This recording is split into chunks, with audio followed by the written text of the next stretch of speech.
Hello and welcome to a very special How I Paint Things. Now there are a few dozen ways of painting black armor, and I've demonstrated a few on the channel before. In particular, the Deathwatch and Sisters of Battle I think are pretty good examples, but some folks have wanted to know how to paint Black Templar specifically, and this is just one method. Now this is actually adapted from a tutorial from Juan Hidalgo, who has done his in much the same way, but he used Black Lotus from the Vallejo Express range. Now, I've heard from a few of you that you struggle to get your hands on some of the Vallejo paints, so what I've done here is to do much the same thing, but swap out for a couple of Citadel paints. If you can get your hands on Black Lotus, I thoroughly recommend it. It's a really interesting blue-black shade, but here we're going to stick to what you're likely to be able to pick up when you walk into your friendly local gaming store. So, as always, all of the paints will be listed in the description below. Let's get started. So, to nobody's great surprise, since we are painting a Black Templar, we've started by priming him in black. Now, I have seen some people actually prime in grey, but matter of personal preference, I think this is going to be a little easier.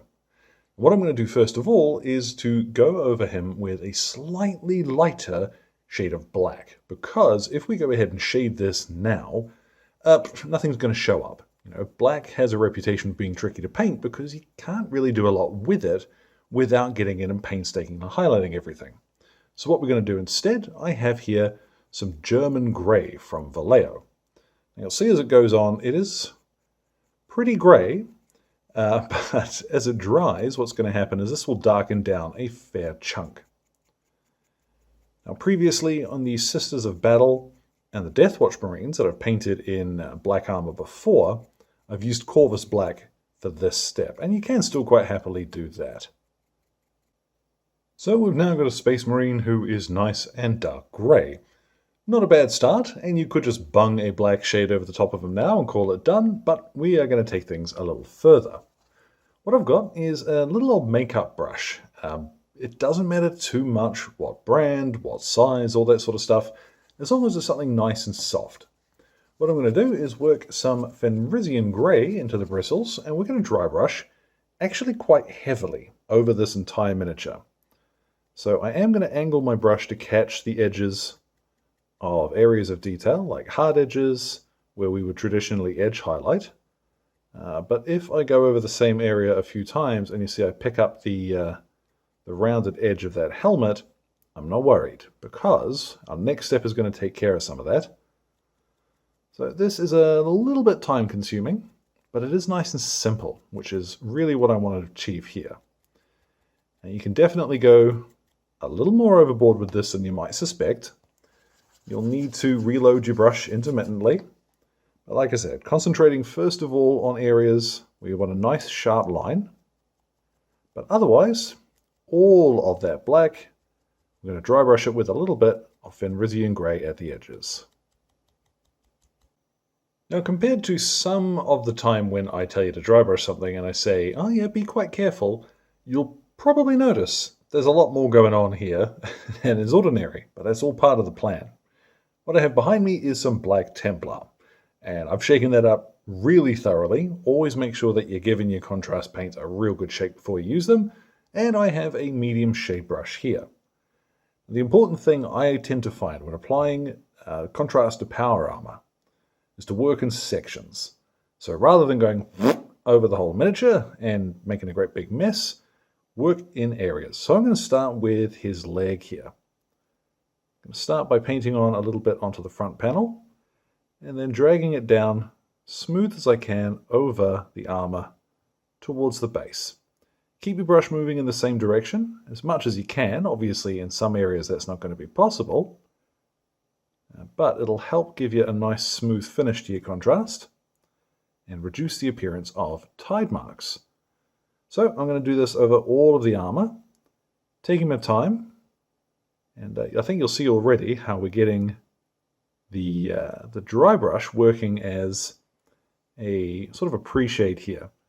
Now, the perceptive among you will probably be going, well, isn't that just slap chop? So, well, yeah, strictly speaking, if that's what you want to call it, but we've been dry brushing and shading for years beforehand, so It's the same technique, more or less, just a slightly different order of things.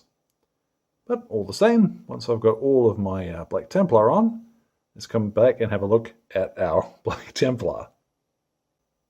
And then once that's dried, you'll have something that looks like this. And you'll see all of that chalkiness from the dry brushing is gone. As well, we've actually got a very subtle highlight along the edges. You may even choose to go up to something like white and see how that looks instead. But with Fenrisian grey, what we can do is I've thinned down a little bit of this on my palette, and I'm going to pick just a few spots where I want to accentuate that highlight a little more. So let's pop a wee bit just the very edges of things. And rather than trying to painstakingly paint in the whole line along the edge of an armor plate, you can just ding at the corners, and that will give the impression of much more. This is actually quite similar to how I painted the Death Troopers for Star Wars Legion, so that's another good one to check out if you fancy yet another different way of painting black armor. You see, you do not have to do much at all, just at the corners to accentuate what the dry brush has been left behind. Anywhere that you overdo it, your highlights are a little too thick, you can go back with a little bit of German grey and just run up close to the edge of the highlight and tidy it up where you need to. I've probably done a little bit more than I do need to, but I like the look.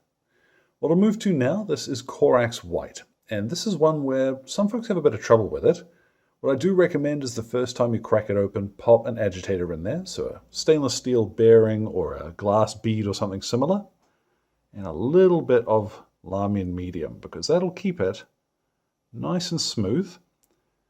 It does need to be shaken up each time you use it, really thoroughly. So what I'm going to do is lay down a layer of this, first of all on the shoulder pads, funnily enough.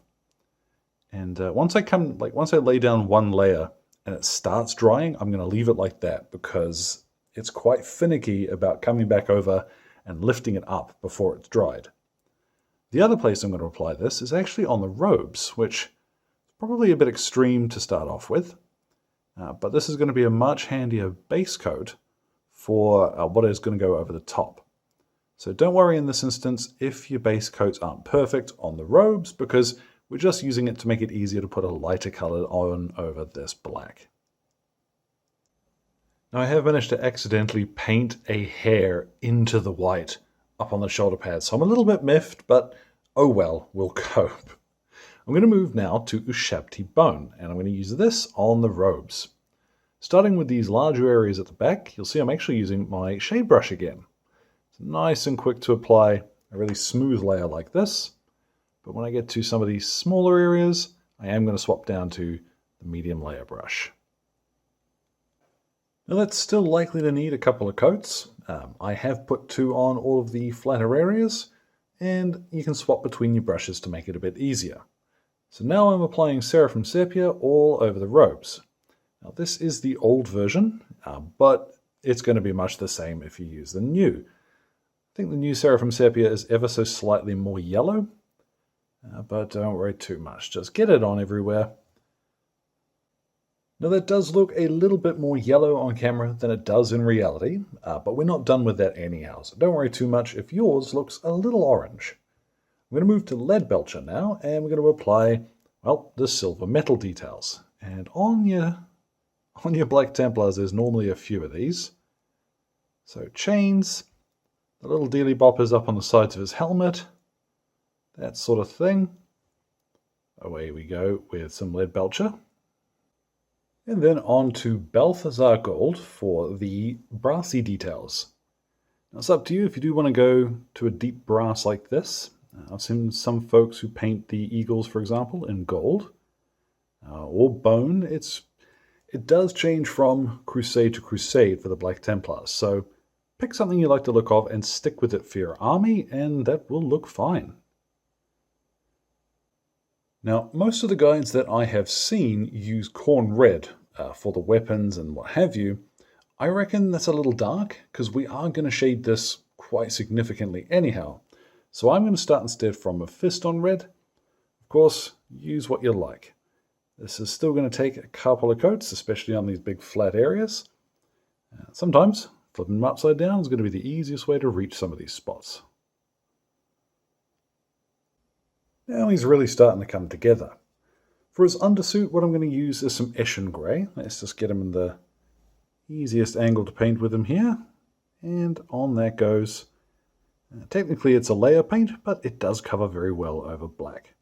We also don't need it to be perfect.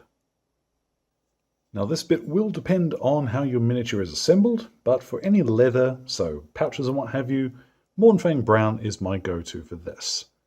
It covers quite well, but especially on flat areas like these bigger pouches, you may want to give it a second coat. Now after this stage, that's really the last of our base coats done. So cruise around and do any bits of tidy up that you need to, because next we are going to shade all of this stuff. So all of the base coats that aren't the armor or the robes, we are now going to shade with Agrax Earthshade. I still prefer the older stuff, but I'm going to use the new stuff here because if you walk into a store and you pick up a bottle of it, chances are good you're going to get the new stuff. So it does me no good showing you what the old junk's going to look like. So when you're applying this, you want to put on a little too much to start with and then move it around with your brush. Quite often people talk about their shade staining or getting awful streak marks. Sometimes it's because you don't have enough on your brush and it's essentially drying while you're using it, and then you're drying and dragging around all of this awful junky material that isn't any good anymore. So instead, put too much on to start with, then you can really go to town shifting it where it needs to be, or just wicking it away with your brush and popping it back on the edge of your bottle. So take a bit of time. All of the base coats I mentioned, let's go with a little bit of Agrax Earthshade now. Now we're getting somewhere. We've got loads of definition, particularly on the weapons, and I think you'll see there what I mean about starting from Mephiston Red rather than Corn Red, because that's quite dark once it's shaded. So what I'm going to do first of all for our sort of finishing touches is to go back to Ushabti bone, and ordinarily the shape of these cloaks is going to give you a pretty good idea of where to highlight them. So what I'm going to do is just paint some straight lines, and then leave the orangey shaded recesses with that darker color. And then finally a little bit of Screaming Skull right at the edges of these folds will help to sell the look even further. Now this is quite a lot more fussy than I tend to be with my basic infantry, but your Crusader squads, with your Black Templars, these are going to be quite prominent, and they really are a defining feature of the army. So a little bit of extra time spent on them, I think it's worth it. Now luckily with the other colors, it's a little less involved. I've got some Liberator Gold, and we're going to do just a little bit on the chest eagle here.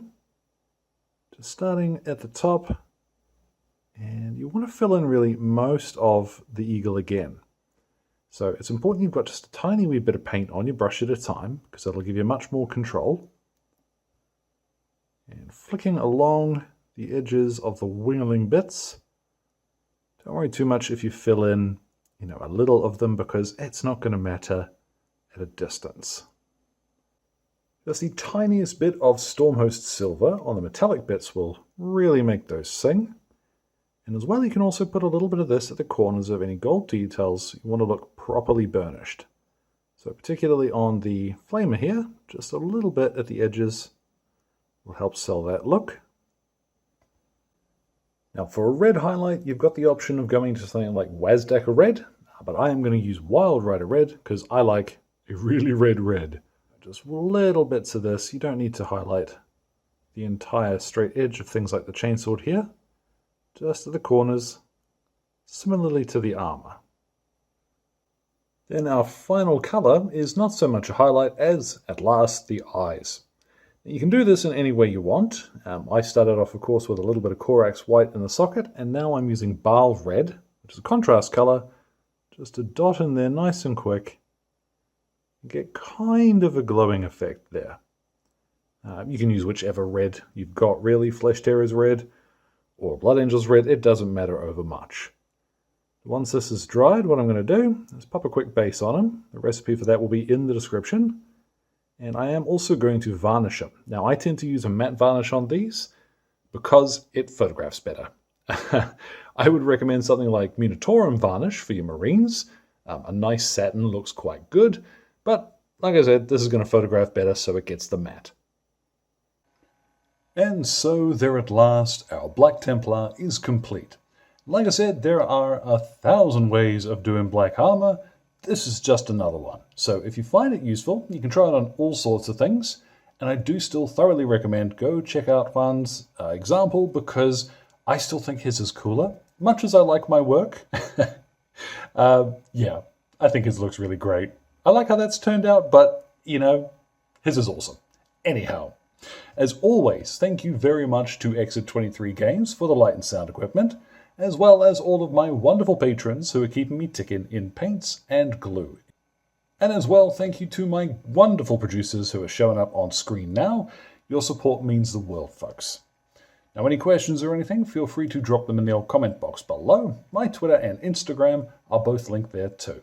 So, thank you very much for your time, one and all, and you all enjoy the rest of your day.